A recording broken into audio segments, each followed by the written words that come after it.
The infinite learner में आपका स्वागत है। अगर आपने कुछ सीखा तो कृपया लाइक, कमेंट और शेयर करें। और अधिक सीखने के लिए सब्सक्राइब करें और बेल आइकन को ऑल पर दबाएं। क्रिकेट की दुनिया में कई बड़े नाम हुए हैं, लेकिन कुछ खिलाड़ी ऐसे होते हैं जो खेल को देखने का नजरिया ही बदल देते हैं। AB डिविलियर्स, ये नाम सुनते ही दिमाग में सिर्फ रिकॉर्ड्स नहीं आते, है ना? एक तस्वीर आती है एक ऐसे बल्लेबाज की जो मैदान के किसी भी कोने में शॉट मार सकता था। मिस्टर 360। आज हमारे पास जो दस्तावेज है वो सिर्फ उनकी बायोग्राफी नहीं है, ये उससे कहीं ज्यादा गहरे हैं। ये उनकी सोच, उनकी कला और क्रिकेट पर उनके असर की एक गहरी पड़ताल करते हैं। तो आज हम यही समझने की कोशिश करेंगे कि AB डिविलियर्स को वाकई में क्या चीज मिस्टर 360 बनाती है और कैसे एक कमाल के एथलीट ने बल्लेबाजी की कला को हमेशा के लिए बदल दिया। बिल्कुल, और ये बहुत जरूरी बात है। सोर्स इस आइडिया पर बार बार जोर देता है कि डिविलियर्स ने सिर्फ खेल खेला नहीं, बल्कि उसे री-इमेजिन किया। री-इमेजिन? हाँ, यानी उसकी एक नई कल्पना की। ये सिर्फ कुछ नए शॉट्स बनाने के बारे में नहीं था, ये इस सोच को चैलेंज करने के बारे में था कि एक बल्लेबाज क्या कर सकता है और क्या नहीं। उन्होंने दिखाया कि बल्लेबाजी सिर्फ तकनीक या ताकत का खेल नहीं है, ये कल्पना और हिम्मत का भी खेल है। और इस री-इमेजिनेशन की जड़ें शायद उनके बचपन में ही थी। सोर्स के मुताबिक उनका सफर प्रिटोरिया से शुरू हुआ, जहां वो सिर्फ क्रिकेटर नहीं बल्कि एक कंप्लीट एथलीट बन रहे थे। रग्बी, टेनिस, गोल्फ, एथलेटिक्स सब कुछ बेहतरीन तरीके से खेलते थे। लेकिन कई खिलाड़ी दूसरे खेल भी खेलते हैं, तो डिविलियर्स के मामले में ऐसा क्या अलग था? क्या सोर्स ये बताता है कि उन्होंने इन अलग-अलग खेलों की स्किल्स को जानबूझकर अपने क्रिकेट में ढाला, या ये बस अपने आप होता गया? यही सबसे दिलचस्प बात है।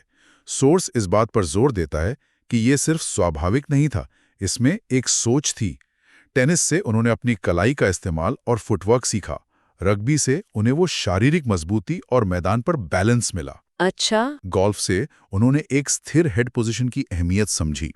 तो जब हम उन्हें क्रीज में अजीब अजीब पोजीशंस में जाकर शॉट मारते देखते हैं, वो असल में इन सभी खेलों से सीखी गई शारीरिक समझ का नतीजा होता है। और सोर्स में एक और गहरी बात कही गई है, उनके अनुशासन और साहस के मेल की। अनुशासन और साहस, ये सुनने में थोड़ा विरोधाभासी लगता है।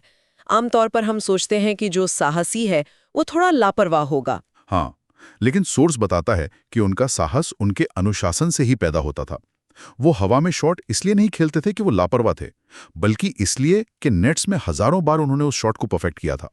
उनका रिस्क असल में एक कैलकुलेटेड हमला था, जो उनकी मजबूत तकनीक की नींव पर खड़ा था। बिल्कुल। वो जानते थे कि अगर उनका प्लान ए फेल हुआ तो उनके पास इतना मजबूत डिफेंस और पारंपरिक तकनीक है कि वो पारी को संभाल लेंगे। इसी आत्मविश्वास ने उन्हें बेखौफ होकर खेलने की आजादी दी। और इसी बेखौफ अंदाज ने उन्हें मिस्टर 360 बनाया। जब उन्होंने 2004 में डेब्यू किया था, तब तो उन्हें एक पारंपरिक कॉपी बुक बल्लेबाज माना जाता था। लेकिन फिर हमने वो शॉट देखने शुरू किए जो किसी कोचिंग मैनुअल में नहीं थे। विकेट कीपर के सिर के ऊपर से स्कूप, तेज गेंदबाजों को रिवर्स स्वीप करना। हाँ, ये बदलाव आया कैसे? ये एक क्रमिक विकास था। और सोर्स ये भी बताता है कि उनके स्कूप शॉट की खासियत उनका बैलेंस था। ज्यादातर बल्लेबाज स्कूप खेलते हुए अपना संतुलन खो देते हैं, लेकिन डिविलियर्स गेंद की लाइन में बहुत देर तक रहते थे और आखिरी मिली सेकंड में अपनी कलाई का इस्तेमाल करके गेंद को दिशा देते थे। तो ये सिर्फ बल्ला घुमाना नहीं था? नहीं, ये शरीर के संतुलन और टाइमिंग का एक बेहतरीन नमूना था। और एक बात जो सोर्स में उभर कर आती है वो ये है कि उनका इनोवेशन कभी भी उनकी क्लासिकल तकनीक पर हावी नहीं हुआ। वो आज भी किसी भी युवा खिलाड़ी के लिए एक आदर्श टेस्ट बल्लेबाज हो सकते हैं। ये दोनों चीजें एक ही खिलाड़ी में होना, ये तो असाधारण है। बिल्कुल। लेकिन क्या सोर्स में इस बात का भी जिक्र है कि क्या उनकी ये इनोवेशन, ये लीग से हटकर खेलने की आदत कभी-कभी टीम पर भारी पड़ी? मतलब क्या ऐसे मौके थे जब एक पारंपरिक शॉट ज्यादा फायदेमंद होता, लेकिन उन्होंने कुछ अलग करने की कोशिश की? ये एक बहुत अच्छा सवाल है। सोर्स सीधे तौर पर किसी एक पारी को दोष नहीं देता, लेकिन इस बात की तरफ इशारा जरूर करता है कि कई बार बड़ी नॉकआउट मैचों में, जहां शायद थोड़ा धैर्य दिखाने की जरूरत थी, उनकी आक्रामक प्रवृत्ति टीम को उस तरह से फायदा नहीं पहुंचा सकी। अच्छा। लेकिन फिर ये दो धारी तलवार है। उनकी यही आक्रामकता थी जिसने दक्षिण अफ्रीका को अनगिनत मैच जिताए थे जो वो हारने की कगार पर थे। तो आप उनकी महानता के इस हिस्से को उससे अलग नहीं कर सकते। ये एक पूरा पैकेज था। इस तरह की आक्रामक बल्लेबाजी देखकर कोई भी सोच सकता है कि वो बस एक सफेद गेंद के खिलाड़ी थे, लेकिन सोर्स हमें उनकी कहानी का एक बिल्कुल अलग और शायद ज्यादा महत्वपूर्ण पहलू दिखाता है। टेस्ट क्रिकेट में उनका जुझारूपन, हाँ, और यही चीज उन्हें महान खिलाड़ियों की श्रेणी में रखती है। सोर्स उनकी जबरदस्त मानसिक ताकत और खुद को हालात के हिसाब से ढालने की काबिलियत पर बहुत जोर देता है। एक ही खिलाड़ी जो एक दिन 31 गेंदों में शतक बना सकता है, वही खिलाड़ी कुछ समय बाद ऑस्ट्रेलिया के खिलाफ एडिलेड में मैच बचाने के लिए 220 गेंदें खेलकर सिर्फ 33 रन बना सकता है, बिना एक भी बाउंड्री मारे। हाँ, बिना एक भी बाउंड्री मारे। ये दिखाता है कि उनका दिमाग कितना तेज था। वो सिर्फ गेंदबाज को नहीं, बल्कि खेल की स्थिति को पढ़ते थे। वो समझते थे कि कब हमला करना है और कब खंदक में छिपकर लड़ाई लड़नी है। चलिए उस हमले की बात करते हैं जिसने दुनिया को हैरान कर दिया था। 2015 में वेस्टइंडीज के खिलाफ वो 31 गेंदों में शतक। मुझे आज भी याद है, उस दिन ऐसा लग रहा था जैसे हम कोई वीडियो गेम देख रहे हैं। सोर्स ने इस पारी को बल्लेबाजी के सबसे हैरान करने वाले प्रदर्शनों में से एक बताया है। और ये शब्द भी कम पड़ जाते हैं, सच कहूं तो।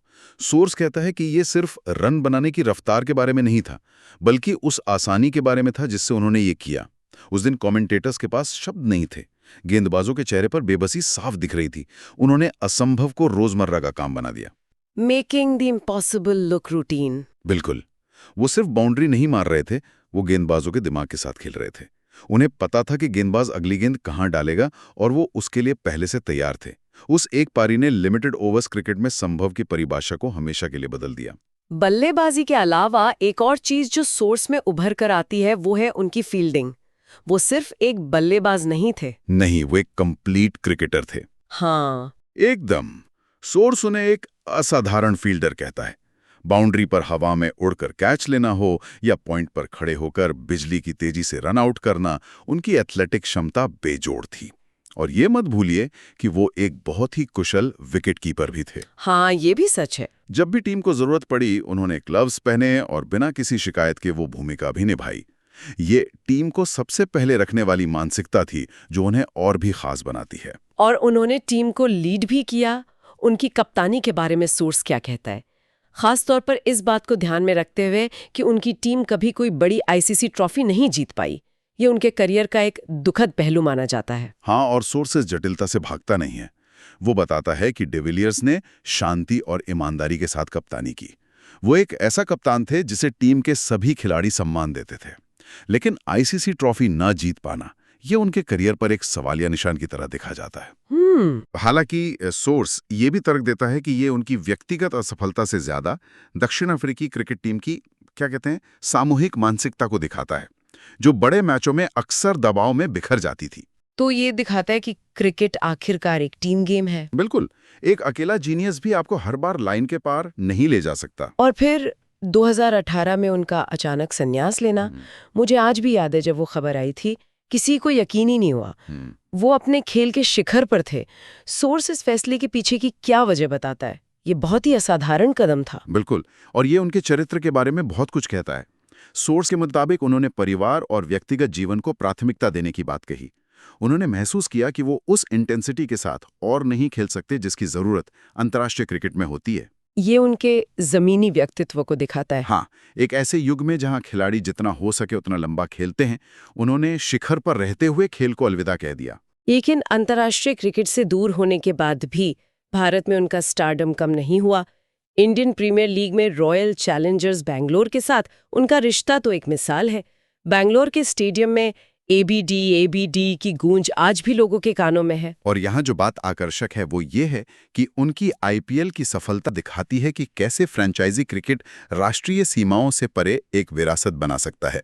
वो शायद भारत में सबसे पसंदीदा विदेशी खिलाड़ी हैं। हाँ, इसमें कोई शक नहीं है। सोर्स के अनुसार प्रशंसकों के साथ उनका ये रिश्ता सिर्फ उनके चौको छक्कों पर नहीं बना था। यह उनकी नम्रता, खेल भावना और खेल के प्रति सम्मान पर आधारित था। उन्होंने साबित किया कि आप किसी भी देश के हों, अगर आप खेल और प्रशंसकों को सम्मान देते हैं तो वो आपको सिर आंखों पर बिठाते हैं। उनका प्रभाव सिर्फ दक्षिण अफ्रीका तक सीमित नहीं रहा, बल्कि विश्वव्यापी हो गया। हाँ। तो इस सारी बातचीत को समेटे तो क्या कहेंगे?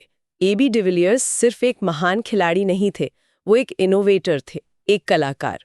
जिन्होंने क्रिकेट के कैनवास पर कुछ ऐसी तस्वीरें बनाई जो पहले किसी ने नहीं देखी थी। उन्होंने दुनिया को दिखाया कि अनुशासन और रचनात्मकता एक साथ चल सकते हैं। सही कहा। और सोर्स के अनुसार उनकी विरासत आंकड़ों और रिकॉर्ड से कहीं ज्यादा गहरी है। उन्होंने दुनिया भर के युवा क्रिकेटरों को बिना डरे अपनी कल्पना का इस्तेमाल करने के लिए प्रोत्साहित किया। उन्होंने ये साबित किया कि सच्ची महानता सिर्फ एक तरीके से खेलने में नहीं, बल्कि हर परिस्थिति के अनुसार खुद को ढालने की काबिलियत में है। और उनका असर आज भी हमें दिखता है, सूर्य कुमार यादव जैसे खिलाड़ियों में। बिल्कुल, जो उसी 360 डिग्री फिलॉसफी को आगे बढ़ा रहे हैं। तो जाते जाते हमारे श्रोताओं के लिए एक सवाल छोड़ जाते हैं। सोर्स कहता है कि डिविलियर्स का असर आज भी आधुनिक क्रिकेट को आकार दे रहा है। तो सोचने वाली बात यह है कि जैसे जैसे क्रिकेट और तेज और छोटे प्रारूपों की ओर बढ़ रहा है, क्या भविष्य में खिलाड़ी डिविलियर्स की 360 डिग्री शैली को एक अनोखा अपवाद मानकर देखेंगे, या फिर ये एक संपूर्ण और सफल बल्लेबाज होने का नया मानक, नया ब्लूप्रिंट बन जाएगा?